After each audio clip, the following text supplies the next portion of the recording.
Bismillahirrahmanirrahim. Viewers, Assalamu alaikum. This is me, Farid Hussain Kanasro, lecturer, Government Mumtaz College, Khairpur, Miras. Today we are going to discuss ideology of Pakistan. As we all know that if a single person follows some kinds of rules, norms, values, and beliefs in his or her life is called ideology of a single person. If the same idea means the same norms, same values, and beliefs are performed by the group of people, that is called as ideology of the nation.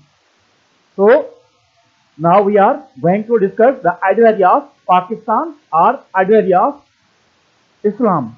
As we know that the country which is called as, which appears on the map of the world is called Pakistan.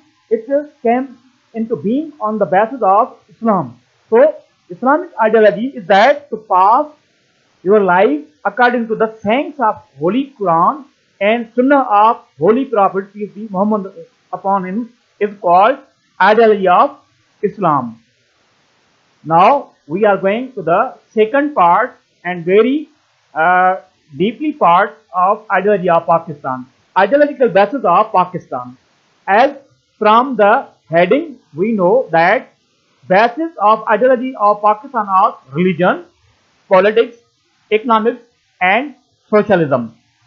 Religion, just like Muslims were the followers of one god and Hindus were the follower of so many gods, means Muslims are monotheists and Hindus are polytheists, means Hindus were following so many gods in their personal life, and the main difference between Hindus and Muslims was that they were now doing intermarriages with each other, but Muslims were doing intermarriages with their cousins and as well as their lower or upper caste. But unfortunately, the intermarriage was prohibited in the Hinduism, and means Hindus were religiously totally different from the Muslims.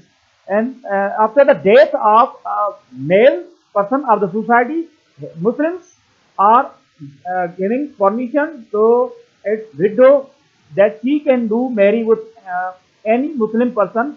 But in Hinduism, that was a belief that a female, her husband died after marriage, she cannot once marry, and they were burning to that female with the dead body of her husband. That is called as the ritual of Sati. Means they were burning to that live body of a female with her husband. Politically, system of the Muslims was centralized system, just like Khilafat, which was started from the time period of Hazrat Umar radiallahu ta'ala anha, and the Muslims were the follower of that system till 1924. Muslim administrative system was centralized and Hindus were divided into so many weak and little states. As we know that at the time of independence, means at the time of partition of subcontinent, there were 562 princely states.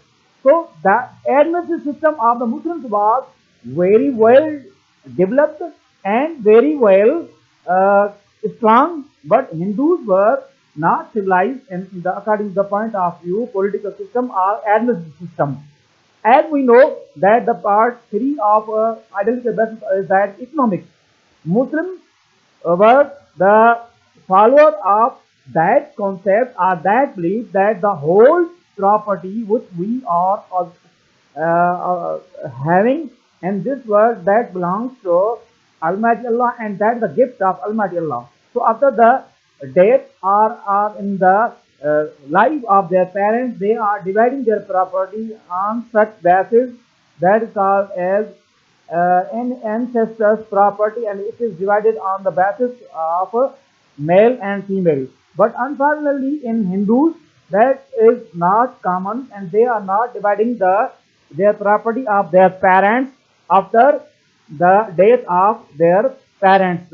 But Muslims are dividing that, and here is a clear cut message from the Muslims for the Muslims from the Holy Quran, that is called from the thanks of Holy Prophet Muhammad peace be upon him, poor due, that is called as zakat, and usher for the poorest people of the Muslims, that is called as zakat or poor due.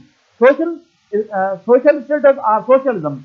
Muslims were socially bound with good characteristics, like they were using strict flags, but Hindus were using only one or two cloths for covering their bodies.